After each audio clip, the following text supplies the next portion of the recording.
Good morning, everybody. Welcome to our presentation on what we're calling it the play-by-play and guiding your client experience team to victory.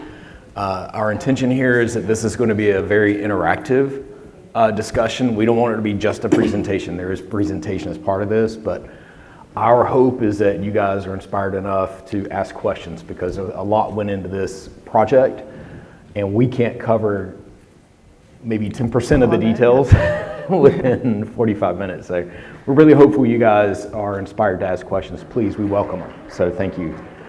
My name is Chad Simmons. I'm with Withers Ravenel, and I am the Director of Client Experience for Withers Ravenel on the development side of the house, so land development work. So we have another group of client experience managers, and they're on the public side, so what we call public or government.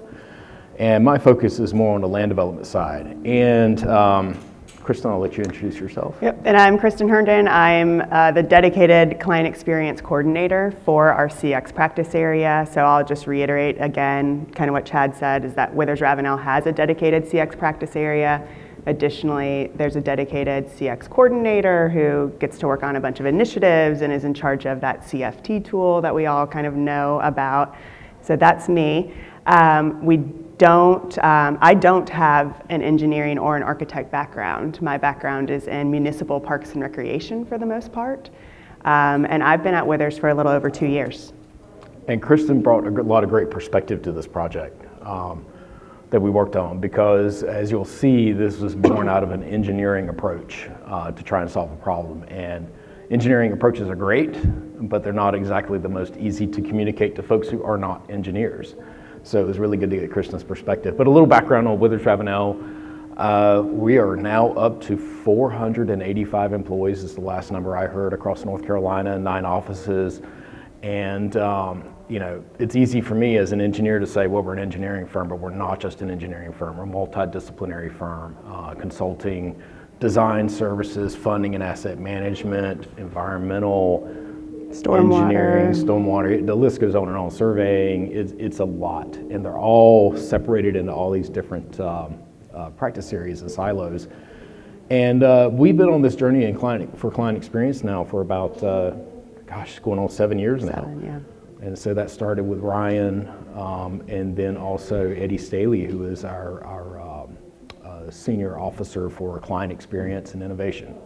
So they started this journey together 7 years ago, and we're still growing, we're still learning, we're still implementing new procedures, new processes all the time, and we want to talk to you today about one of those new processes. And so here's some of our objectives we want to go over here today. We hope you'll take away a better understanding of what the CXM role is. What does CXM mean? It's a client experience manager.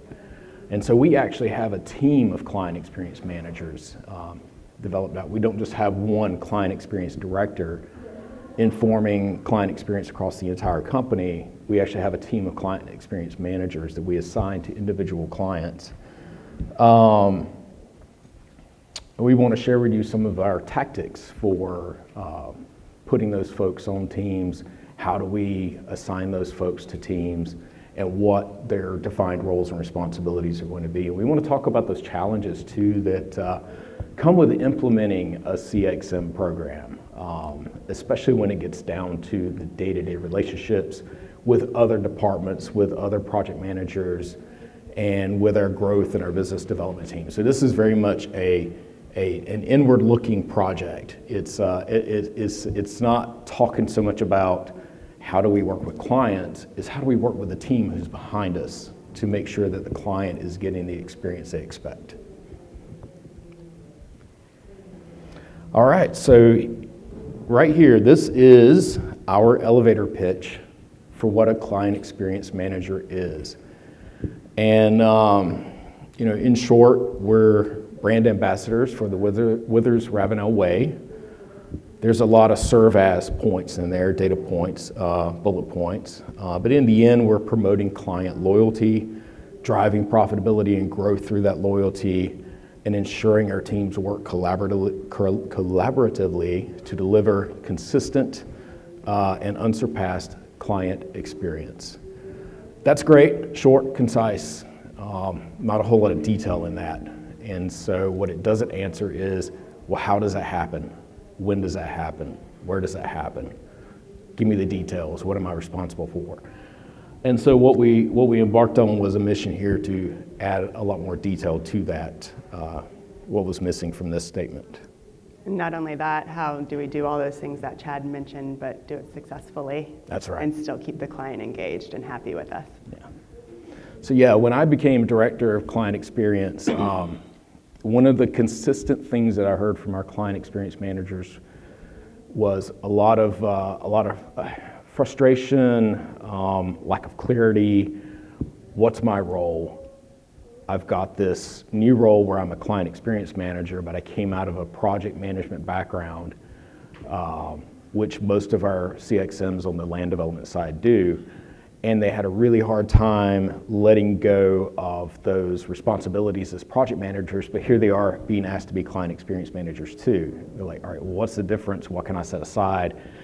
And that led to a lot of challenges, right? In getting all the folks on our team and on other teams on the same page with what those expectations should be. So yeah, go for it. Are you talking about is this like a separate organizational kind of thing? So it's a project, because when you say client experience managers, in my head I said project managers, right? Create that experience for our clients. Mm-hmm. But this is a different... Completely different person from a project manager. Yeah, because Right. a project manager has their own roles and responsibilities, and we'll get into how a CXM has their own roles and responsibilities as well during a project life cycle. And of course they do, interact at times, but that was the issues we were having. Nobody knew where the handoffs were. Was that my responsibility or yours? Oops, we just dropped the ball and now the client's mad at us. So that's kind of where what this was whole happening thing brought to life. What was happening in practice was the CXMs, who really were, our CXMs are very senior people, a ton of experience, 20, 30 years of project management experience, client management experience, really experts in the field. We're moving into the CXM role because it's attractive, right? You don't have to wear as many hats if you're a CXM. You shouldn't have to wear as many hats if you're a CXM. But what they found was, because one thing that we have almost across the board universally amongst our CXMs is a very high sense of responsibility that was honed over all those decades of work as a project manager, right? They feel a deep sense of responsibility for the success of a project. Now we're asking those folks to stop being that responsible project manager, still be responsible, but now you're not in the weeds making sure that work gets done, right? You're coordinating those teams, letting them know what the expectations are, working with them on expectations of delivery and quality and schedule and all that good stuff, budgets as well, but you're handing it off to that project manager to manage those teams internally. And our folks had a hard time feeling empowered to do that. So there's maybe a longer description, and I think you'll see how we address some of those issues with this, this approach here with this playbook. But yeah, it is. Yeah. So Client experience isn't nested under like BD or client relations. Nope. No. We report directly to the senior E-team, the executive suite. So Eddie Staley, who I mentioned before, is on the E-team, and then our team reports up to the E-team, and then what we have, it's bifurcated largely. So we are the smallest team that reports directly to the E-team, but we have what we call growth on one side and delivery on the other. And growth is business development and marketing, and delivery is exactly that. They do the work, right? They do the work. They manage a lot of that client experience once the BD team wins the work, right? But what we found was communication, especially on larger projects that span multiple practice areas, maybe wasn't the best, and responsiveness wasn't the best because of those larger projects. The project manager had a lot of focus and responsibility in getting that work out. Maybe communication wasn't the best. So enter CXMs who kind of bridge both sides and smooth out those peaks and valleys of delivery, right? We kind of ride between the client and day-to-day ups and downs of delivery. So, yes, it exists on another piece of the what we call it would be white space in the org chart is where we are. Yep. All right. So let's jump into really how this whole playbook idea came to life, besides, the conversations that we were hearing and some of the disgruntled PM/CXMs trying to do both jobs.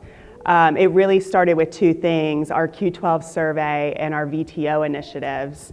So first up, the Q12 survey. How many of you have been hounded by HR to take a Q12 survey? Yeah, right. For those of you who don't know, it's a Gallup-based employee engagement survey. We do it internally. They break it down by practice areas. It's made up of 12 core questions, so Q12. And that really helps us understand some of the main feelings that team members have around doing the work for you.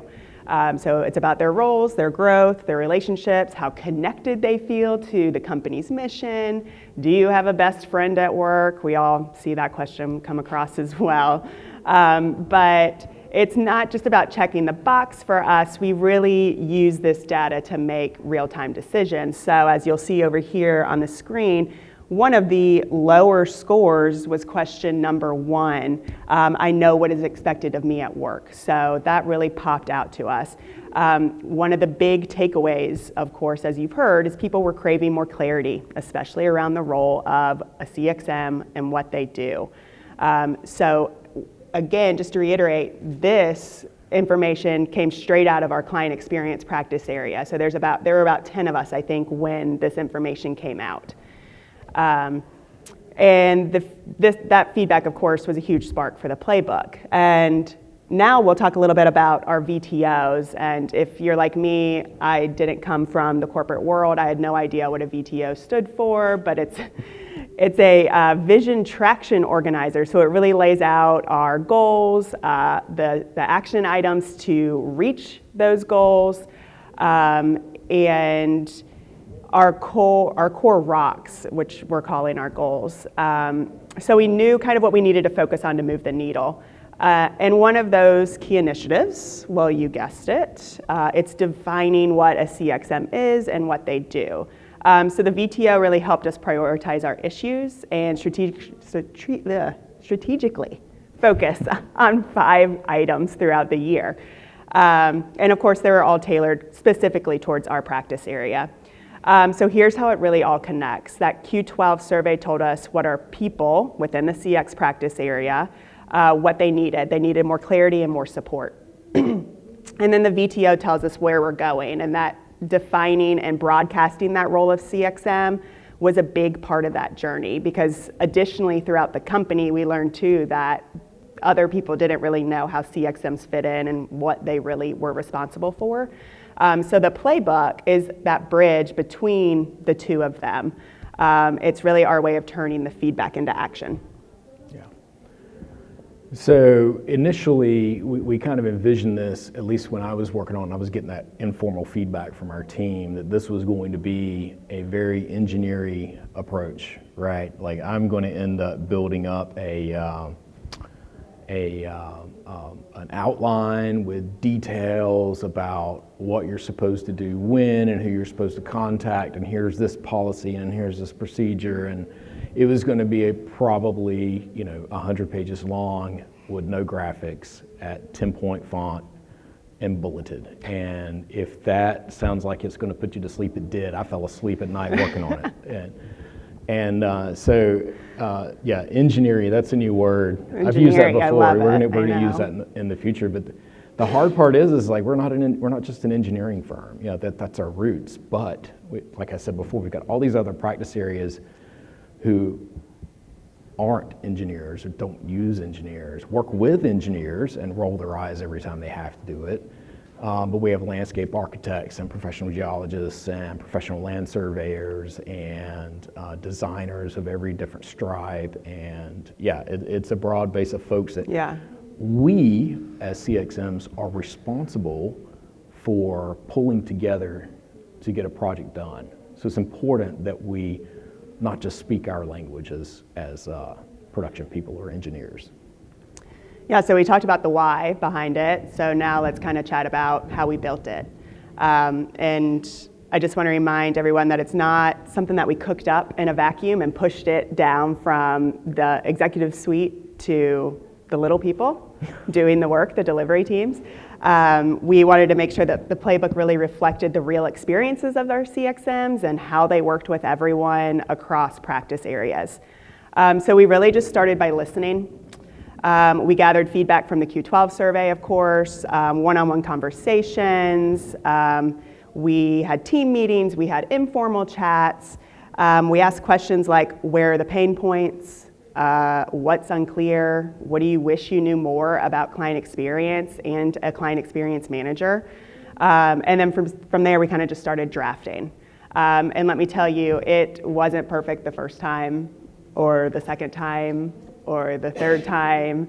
And we just keep going through multiple rounds of edits. And we also want to make sure that this was like a living, breathing document. So as Withers Ravenel evolves and teams evolve and clients evolve, we can always go back and update that playbook. And one of the coolest parts of the process was how cross-functional all this became. We had input from BD, HR, PMs, practice area leads, directors. We got everyone involved because we wanted to make sure that everyone understood what was going on, the process behind how this was created, and the information that was going into the playbook was coming straight from our team members. So if you look up on the screen, one of the things we did as well was create internal surveys.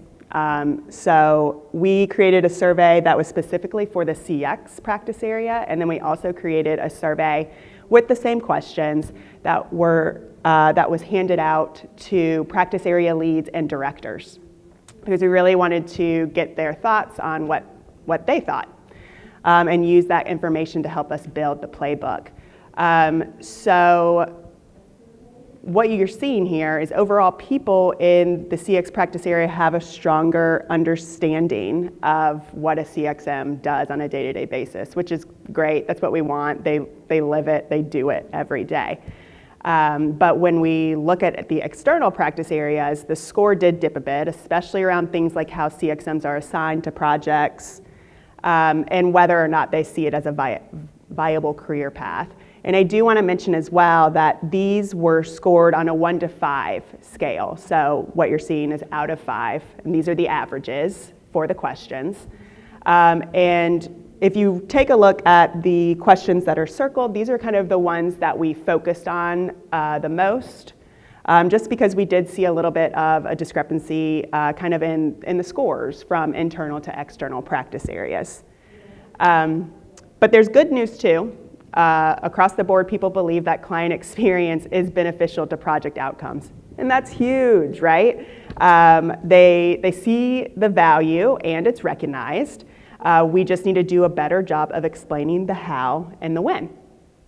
And this data really helped to pinpoint where the confusion is. It's not that people aren't believing in us. It's not that people aren't believing in CX and that we're moving forward with CX. It's that they're just not always sure how it fits into their day-to-day work. So now we can talk a little, stay right here for me. Yeah, stay right there. Talk a little bit about the qualitative side, because we did have a few open-ended questions as well as part of those internal surveys that went out. Some of those questions looked like, what do you think is a main responsibility for a CXM? What worries do you have about us creating a CXM role and them getting involved in your project? So we kind of really wanted to let them just hand it to us. We wanted them to give us their worries, how they think we could fix certain situations. And these are just some of the quotes that we grabbed out of those internal and external surveys that we sent out from other Withers Ravenel employees. Yeah, that's why we use acronyms a lot. Well, there's so many, Yeah. CXMs and WR. So if you ever hear a shorthand, Yeah. WR, that's Withers Yeah. Ravenel. And I'll tell you, when I first joined Withers Ravenel, WR, I spent most of my first 2 months Googling all the acronyms that were just being like thrown around. So from being in that experience and now creating this playbook, I wanted to make sure that when someone like me went through the playbook, they weren't going to have to go Google all these acronyms. So really just kind of All right, well, that's breaking your next it down. project. Yeah. It's a glossary of acronyms. Yeah. We need a glossary of acronyms Yeah. for onboarding. I'll see if I got the time. Yeah, me Yeah. too. You mentioned, you said both internally and externally. Yeah. Have you gathered feedback from clients about this role? No, just externally outside of our practice area. So like the practice area leads and directors of stormwater, of site civil, of residential, of environmental, all of our practice areas, it was sent to them, and we really wanted their feedback because it came down to, you know, that those teams are going to react on however the director acts. So we kind of wanted to get their view on it. That way we could then work towards creating the playbook with the information that they gave us. And so when we actually start implementing this playbook, they can see their feedback that they gave, and then they can start pushing it down to their direct staff. Yeah, yeah.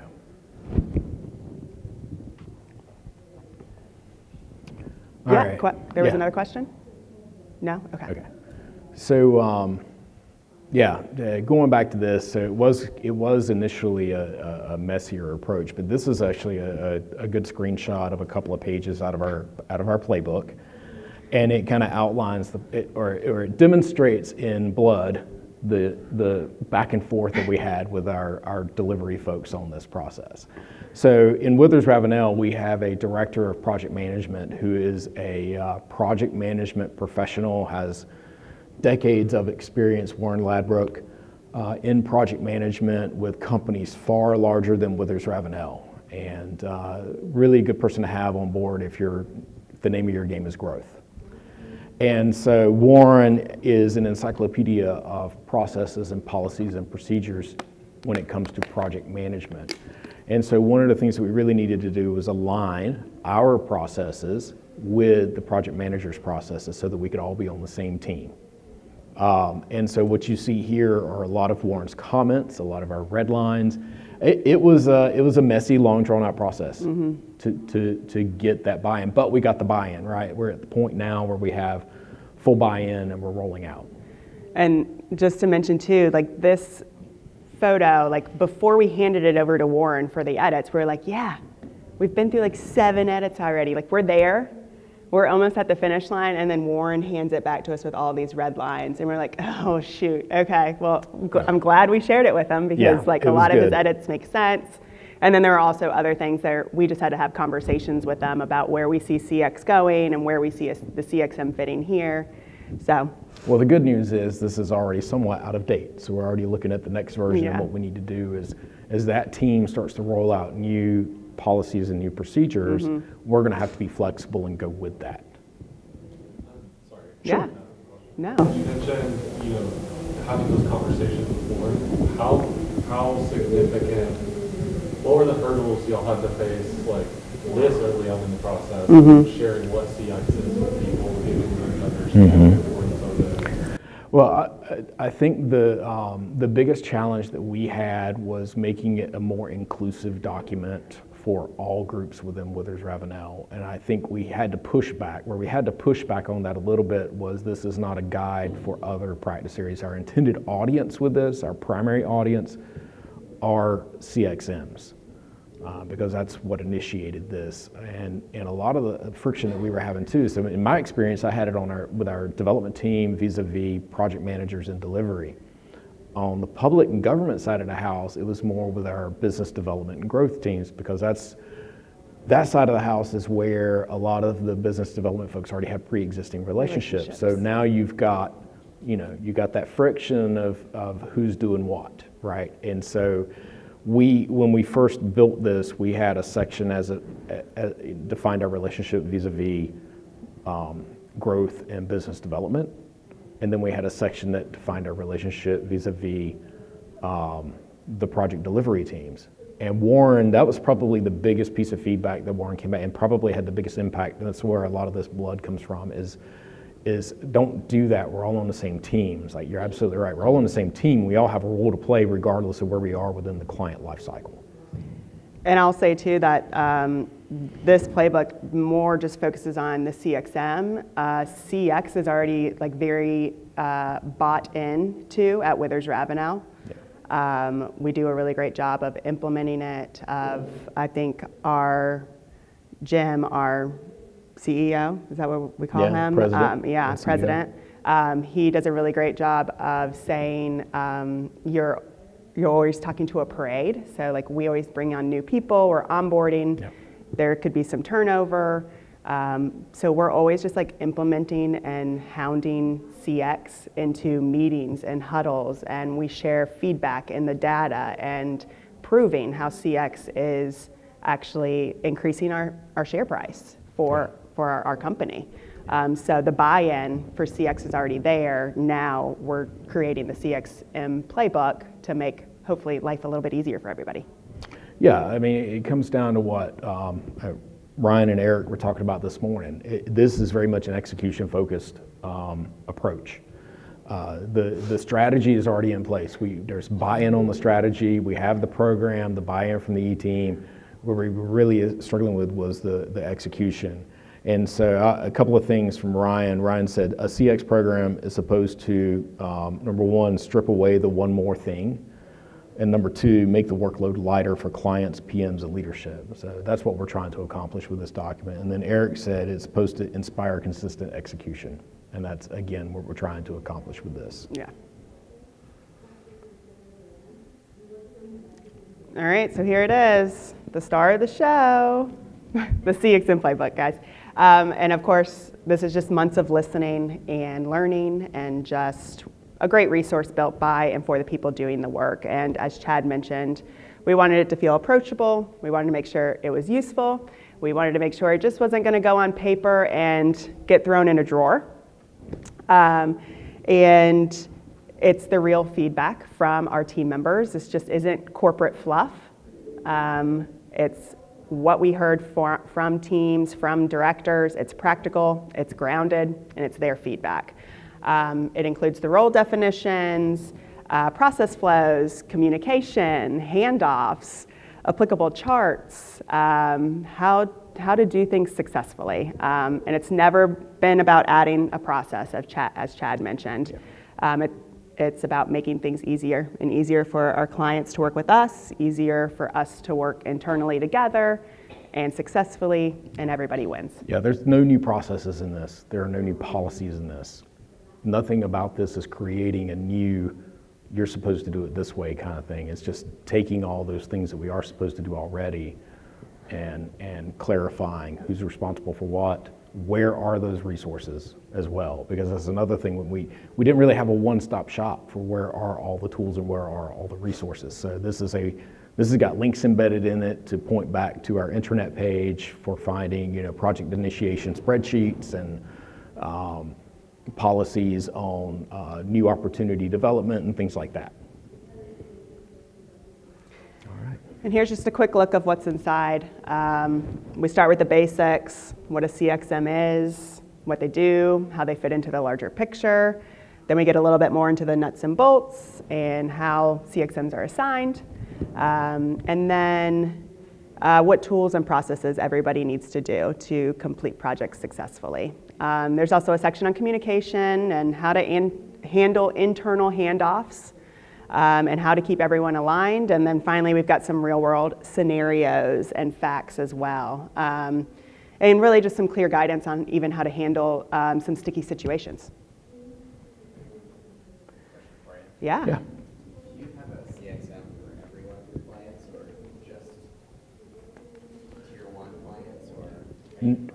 No, and we get into that in the playbook, because that was one of the questions that we had. Right. Was one of the big questions we got externally, especially, was how is a CXM assigned to a client? So the short answer to your question is no, not every client gets a CXM. That is white glove service, that's top of the line service. And it's in addition to what we would normally charge for a project. So that's like you're getting an extra level of service. And we can get into the criteria of when a CXM is assigned a little bit later, but Specifically, like the biggest point is if they are, yes, tier A clients with multiple projects spanning multiple practice areas, certain levels of revenue expected over, a certain period of time, that usually qualifies as a CXM. And not to get too deep in the weeds on something else you do, and we touch on it, is there's an evaluation period that we go through where we are constantly, probably every 6 months, quarter to 6 months, we do like It's quarterly. a quarterly Yeah. business evaluation of each one of these existing clients that have CXM assignment, but we also dive into ones that don't have CXM assignment to see who might be rising up to possibly benefit from that service. So this slide here, Chad's already mentioned quite a few things that kind of come across this slide. What exactly is a client experience manager of a CXM? We list those things here, but basically, in short, we're the thread between the PM and the client, and it may span across multiple projects. So we're kind of up high, making sure all the projects stay on track and that the client stays happy. But we're basically that primary point of contact. We can cross-sell opportunities and just making sure that the client experience that's being given by all team members on that project are meeting the client's expectations. And you may be asking yourself, so how do we do all that? And that's kind of where the Withers Ravenel way comes in, or the WR way. It's not just a slogan, but it's our cultural foundation at Withers Ravenel. It's how we show up for our clients, for each other, and really just the communities we serve as well. So it's about consistency, collaboration, and delivering an experience that reflects on our values. And as CXMs, we're stewards of that brand. We really help ensure that no matter who a client is working with, whether it's a PM or a BD person or someone technical, they're getting the same high quality experience from each of those people. So we help reinforce that WR is one team and one voice and a standard of excellence. And because we just have to remember that, no, you're good. Okay. Clients don't always remember the delivery outcomes, but they do remember how you make them feel. And the WR way helps with that journey. All right. How do you handle two different clients that might talk to each other and one's got a CXM and one? We would encourage that Yeah. because we want them to ask, why don't I have a CXM? And then we can have a discussion and we can talk about it. It's an opportunity. It's an opportunity to talk about it. What do I have to do to get there? That would be a great question. Did you say that those clients with a CXM pay a premium for that? They do. How do you determine that? It usually, How does CX do yeah, Do how does clients that, pay a premium yeah, do for clients CXM? pay a premium for CXMs and how is that discussion handled?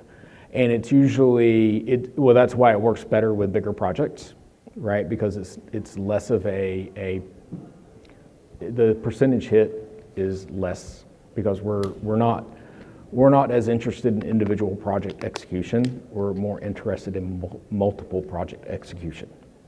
Okay, so now that workload for a CXM goes down, so the impact is not as great, but the clients understand and want that CXM engagement. A lot of what drives client goals right now is not the dollar. It's, well, that's kind of, we do in this current environment start to get a little pressure on that, but still they're looking for schedule and they're looking for responsiveness and communication and they're looking for high quality because they understand that the cost on the back end of redesign and rework, especially if it's during construction, is much greater than what it would have cost to pay to have a CXM on the team and kind of running interference, running shotgun on making sure those issues don't happen. And we have feedback as well from clients that say, yeah, Withers is a little bit more pricey, but it's worth it. Yep, that is consistent feedback. Yep. We are definitely top of the market in what we charge. And we acknowledge it. Yep. What kind of change and multiplier comes to mind between when you have a CX and when you don't have a CX That's a good question, and that's something that I actually made a note on. When we talk about ROI of having a CXM program, that's something that needs to go into that process. Yeah. But we do find that, especially when it comes to client feedback tool, the relationship between CXM-led projects, the client feedback that we get, the scores we get there are higher. And in general, for the client as a whole, profitability is higher. And revenue is higher because they're bringing us more work. We're running out of CXMs to assign projects to, and clients to. So I can see now, talking with our teams, we need to go ahead and get a few more folks brought in to handle that. And really a lot of that is not necessarily, I'll say this too, and this is something we don't have data on, is in our industry, project managers are getting younger and less experienced. And while that person might carry a rate that is quite a bit less than what a PM was 20 years ago, right? That percentage rate is lower because that person is about 5 years younger, right? That's offset by the more expensive CXM. So it's really not seeing a whole lot of increase in what the overall fee is. Every project, not every project, but a lot of these projects need senior leadership, and a lot of them don't. I'll put it like that. And that's where we step in. Yes? I know there's probably some variables there, but 500-person firm roughly, about how many CXMs do you have, and about how many projects or clients would one CXM manage across the... Yeah. So we're looking to manage. We can effectively manage $5 to $10 million in revenue, and we're probably looking at 8 CXMs at any one time. Yeah, I would say on average. On average. And so that varies, okay? On the development side, the revenue numbers are going to be smaller because of our engagement needs to be higher. On the public side, those revenues numbers are bigger because our detailed engagement in projects is not as great. You said up to 10 CXMs, that's company-wide or just in the development? No, it's Company-wide. company-wide. Yeah. Company-wide. Did you create this as a new role, or did you evolve like a client account manager, client service manager role into this? It was created as a new role. A while back. A long time ago. Yeah. And we ended up pulling folks in, recruiting folks into that role internally initially, which is how we ended up with a lot of senior project managers and project managers stepping into that role. And I think it's within the last 2 to 3 years that we've really gotten good about defining what that role is and understanding who makes the best CXMs. In our experience, the best CXM is someone who comes from a project delivery background.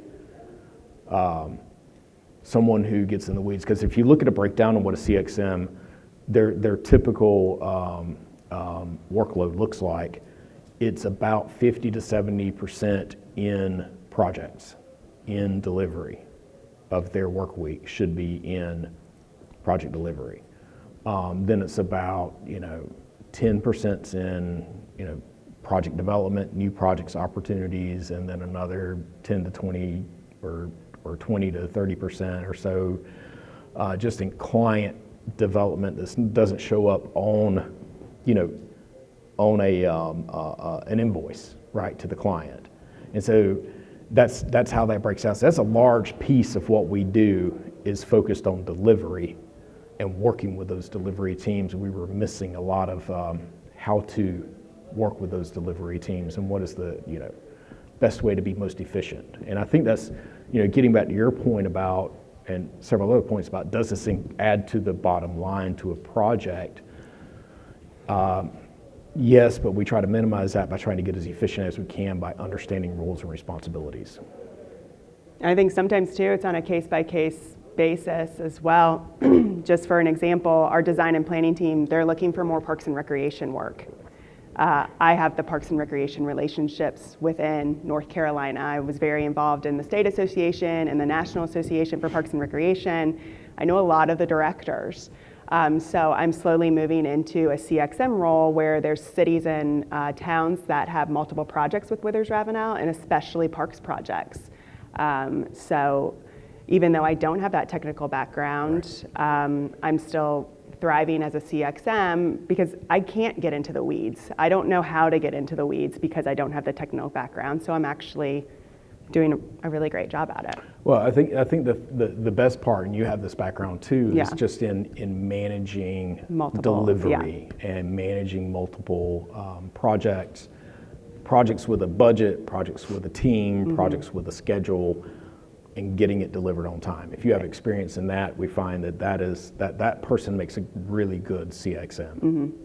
They're goal-oriented, they're driven, they're decisive, decision makers, and providing leadership on delivery teams.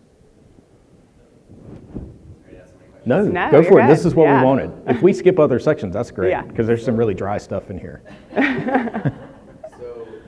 said it earlier that you sort of add CXM on top of what you already do, where you already have a project manager and a delivery team. Yeah. So is it 100% of what you do added, or are there elements that you pull off of the project manager's plate to be more efficient? And segue. Hold that thought.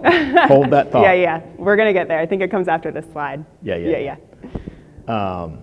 It's a couple of slides in, but yes, we get into that. So I would just touch on this real quick. I actually like this slide more than this page more than what I thought I would. But this is called the Path to CXM Success. And Warren did a great job of bleeding on this one too. He really kind of helped us order this. But these are just like characteristics. These are like one-word things that we do every day, general ideas as CXMs. And it kind of bridges from the client to the delivery teams, right? The client's on the left-hand side, delivery team is on the right. Knowing the client, defining what their goals and expectations are, mapping the client journey, creating action plans for communicating with that client. We really want to be on the forefront of new opportunities with that client, so we need an action plan for engagement so that we're top of mind and keeping up with what that client's doing, capturing client feedback. And then we start to transition more into what's happening, not on the client side, but what's going on behind us here at Withers Ravenel. And we talk about learning about what Withers Ravenel does. That's critical. Knowing how all the teams are supposed to work together on a project is critical to our success as a CXM. Familiarizing ourselves with WR's org chart. When you get to almost 500 people, and I don't know how many practice areas we're up to now, spread across 9 offices, somebody needs to know where all the, sorry to be morbid, but know where the bodies are buried and know who to call to get stuff done. And that's a huge part of our responsibility. I'll say too that sometimes CXMs step in when things have gone south. Yeah. And that's without even sending a CFT for us to know. Like the PM reaches out and says, dude, I need help. Yeah. And we're like, all right, we'll try and step in and put out the fire. Yeah, so we engage with our delivery teams. We track their effectiveness, not on a project level, that's the project manager's responsibility, but across a client, right? We're getting feedback from the client on whether they're happy. Guess who the happiest client in the world is? It's the client who gets a bunch of free work. So the other piece of that is we need to track our profitability with that client. We also need to track, are we content working with that client? Are they respecting what we do? Do they value what we do? And so part of that is also engaging what goes on behind the curtain, back behind us with the delivery teams. We lead, we be decisive. A lot of these younger folks maybe haven't developed that muscle yet where they can take in information, analyze it, and then make a decision to move forward in a short amount of time.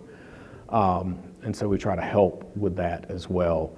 And then team building as well. That's something, when you're working on projects every day and you're just churning, the opportunities for team building can kind of fall by the wayside. So one of the things we like to do is engage with our delivery teams, pull in the folks from different practice areas, put them together. Let's go get beers. Let's go get some snacks. Let's hang out and talk about what your challenges are, or maybe even to talk about work at all.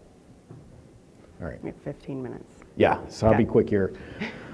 talk about CXM engagement and when we do that. So this is more of a focus on the growth and BD side, but you can see here, I'm happy afterwards. You can find me anywhere, anytime today, and I will talk about this. I'm happy to, I love it. But there's a list of criteria that we use for deciding when a CXM is engaged, and it usually revolves around revenue, number of projects, multiple practice areas.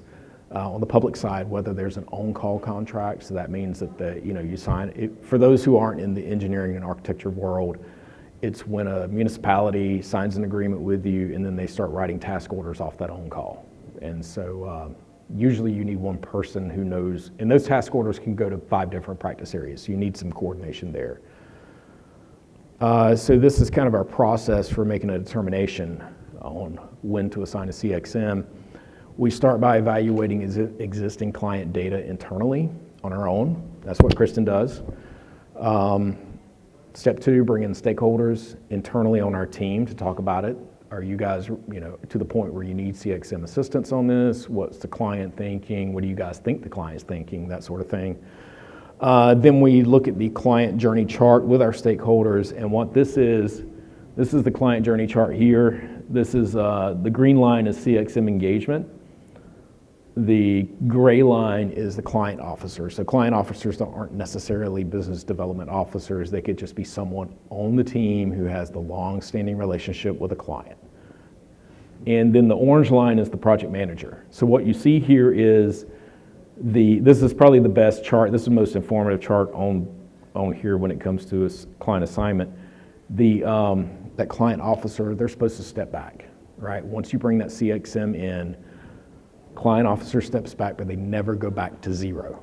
That's the idea. You never bring that relationship down to zero. You still want them checking in. They've got a relationship, and that's very important. They need to maintain that relationship.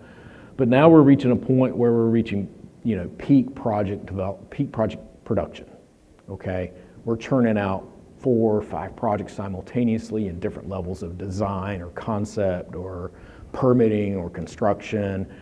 And this is where the CXM's really, earning their pay is right here. And what happens is the project manager's level of responsibility actually should dip down, because now they're not trying to juggle a lot of projects. And really it's difficult when you've got 5 projects with 3 different project managers too. They're not always talking to each other about what the client needs. And then just like anything in life, it ends, or at least it tails off. I don't know of too many people who have kept a client for 50 years. It happens, but they go through their own changes and their own challenges, and it may not be through any fault or issue with us. It may be through some sort of fault or issue with us. Things happen, right? Relationships can age, but what we don't want to do is let that relationship end completely. So if it ever gets to the point where maybe a CXM isn't justified, we kind of look at that criteria in reverse. And we say, maybe we need to go ahead and pull that CXM out. Maybe we're not, providing them what they need at this point. So we might go back to the old model where you've got your client officer is taking on more of a leadership role if a project comes around, and then the PM is kind of ramping back up in their engagement if a project comes around. But in this case, you might only have 1 project a year, maybe 1 project every 2 years, but you still want that relationship with that client and so try to keep that on good terms for when the time comes back around to this side. So this is, if you can envision this is more like a cylinder than anything else. It's not a linear timeline, it keeps going. All right. Next thing we do is we just assign responsibility very generally to growth, delivery, CXMs, and then we start engaging with the client to see if they want this as part of a level of service to help them out. And then we have in here, and I'll be quick as I can here, this is kind of like presenting percentage of engagement at each stage of a project. So we looked at the client level engagement, now we're, the client life cycle, now we're looking down at the project life cycle. So this is the level of engagement that a CXM is expected to be at each stage of project execution. So we break it out into 4 buckets. It's pursuits is bucket 1. Bucket 2 is preliminary design. Bucket 3 is productions and approvals. and bucket 4 is construction and closeout. So apologies if you guys aren't in A&E world, but that's generally how we approach it. Pursuits is pretty obvious. Preliminary design is pretty obvious. We call that due diligence a lot. Productions and approvals, that's when you take a preliminary design and your field information and you turn it into a constructible project, like that, lots of detail. And then you get it permitted with the permitting agencies. And then construction and closeout is pretty obvious too. But one thing I will point out is CXMs are very highly engaged at the front end. We're setting expectations. We're setting expectations for communication and quality and developing good concepts with that client. Project manager engagement's really small up here and really starts to grow towards the end of productions and approvals. And then towards the end, our engagement drops off, but it never goes to zero in the project lifecycle. And it ramps up anytime there's a handoff, right? And it also ramps up anytime there's an issue as well. But we like our PMs and our CMs. We're not the only point of communication, but we're the primary point of communication. We still want the PMs and the construction managers engaging with the client, engaging with the client's teams. Yes? So the fourth bar in says engineering design, and that's when your CX is engaged the lowest, right? But you said earlier that you have selected CXMs that have come from those heavy delivery backgrounds. So help me understand why that's. Well, this is the ideal, right? Because we still want our project managers engaged. They're managing the technical teams in here. This is where they're churning out the work. They are running permitting with the permitting agencies. They should have some level of communication with the client, but the number of hours where we're engaged with the project drops off here, right? We're facilitating communication, but at this point, a lot of the questions about what's supposed to happen should already be answered. Right? So now we should be able to hand off a lot of that to that project manager to manage internally. This is more of an internal lift than an external. That's why. But we need to understand how this goes so we can better represent WR to the client at this stage. That's what we're trying to accomplish. So I will jump ahead real quick. This is that's a lot of words. It's a lot. That's a lot. But it's our 4 buckets. Real quick, it's just our 4 buckets. And we break it down into little pieces within that bucket. But really what I want to point out, I'm not going to read each one of these. I can't read it, the type is too small. But we have these lists of responsibilities at each one of these stages of a project. And what we did is we said, we're going to take each one of those tasks and each one of those responsibilities, and we're either going to put it under the CXM or we're going to put it under the PM. And what we wanted to do was create a list down here of very, very, very few shared responsibilities. That was the goal, and that's what we've done. Now, whether people actually follow that, that's just going to take messaging. You're going to have to continuously beat that drum to say no. And I always hated it. I always had a problem with this because I hate saying, not my job. It just bothers me to have to say that. But when you are on a very big team where people have different jobs and different responsibilities, I need to at least say, you need to do this job. This is your responsibility. And I need to know enough about it to be able to say it's your responsibility to get this done. And so, yeah, we carry it all the way through construction and closeout. And we have different managers jumping in at different stages, depending upon the practice area. But generally, 85% of our projects have these tasks associated with it. So this is not one size fits all. It's not going to get there, but it's going to get us to close. One size fits most. Yeah. Yeah. All right, so CXM's key performance indicators, this is kind of how we measure success and make sure that what we're doing is actually working. So you'll notice up there some of the core KPIs that we look into, gross revenue managed, our existing client sales, and then of course, most of you know, the CFT. But the CFT really gives us that direct, real-time insight on how our clients are feeling, what's going on good, where we're maybe falling short, and it's really just a conversation starter for us. We make sure that we send CFTs out quarterly. It also, of course, depends on the project lifespan or the life cycle. But the CFT isn't just for CXMs, as I'm sure some of you know. It's a resource for the whole team. So the feedback we gather really helps us inform the project teams. It helps us inform BD. It helps us inform our executive team. And it's really just how we stay aligned with client expectations and client experiences. And it goes back into that quarterly Yep. client evaluation that we try to do. Yeah, How are we doing? right. All right. Quick question. Yeah. So the majority of the surveys you send, are they coming from the CXM and not the PM? It should come from the CXM if it is a CXM-led client. We do reserve the right to delegate that to the PM, but it should start with the CXM. Yeah. But we have lots of projects that don't have CXMs assigned, and the project managers are supposed to be the ones sending those out. So where do we go from here? Well, we're in like the final stretches of really getting this playbook out there. As we mentioned, it will evolve with us as a company and with our clients. We're also planning training sessions. We're thinking about a CXM Academy. But really, the goal is just to make sure that everyone understands how to use the playbook and really how to apply it in real situations and how to make their life easier, really everyone's life easier. So, yeah. Yeah, the next pieces we're going to include in this are a section on quality control. What is our role when it comes to QC? Right. That's something that's missing. And not just QC of the product, also communications, invoicing, anything that we should be touching or viewing, any sort of client communication or external project team communication, we should be influencing. We should be providing some level of quality control. So we want to get that in there. We also want to use it in onboarding and recruiting.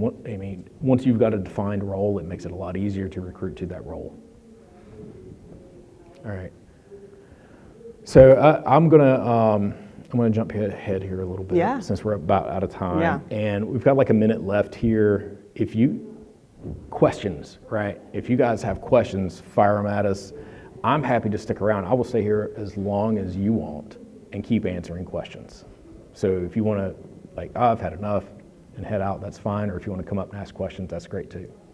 So thank you guys for your time today. Thanks, and thank you for the questions. That was great. That was exactly what we were going for. So thank you. Good luck on creating your playbook.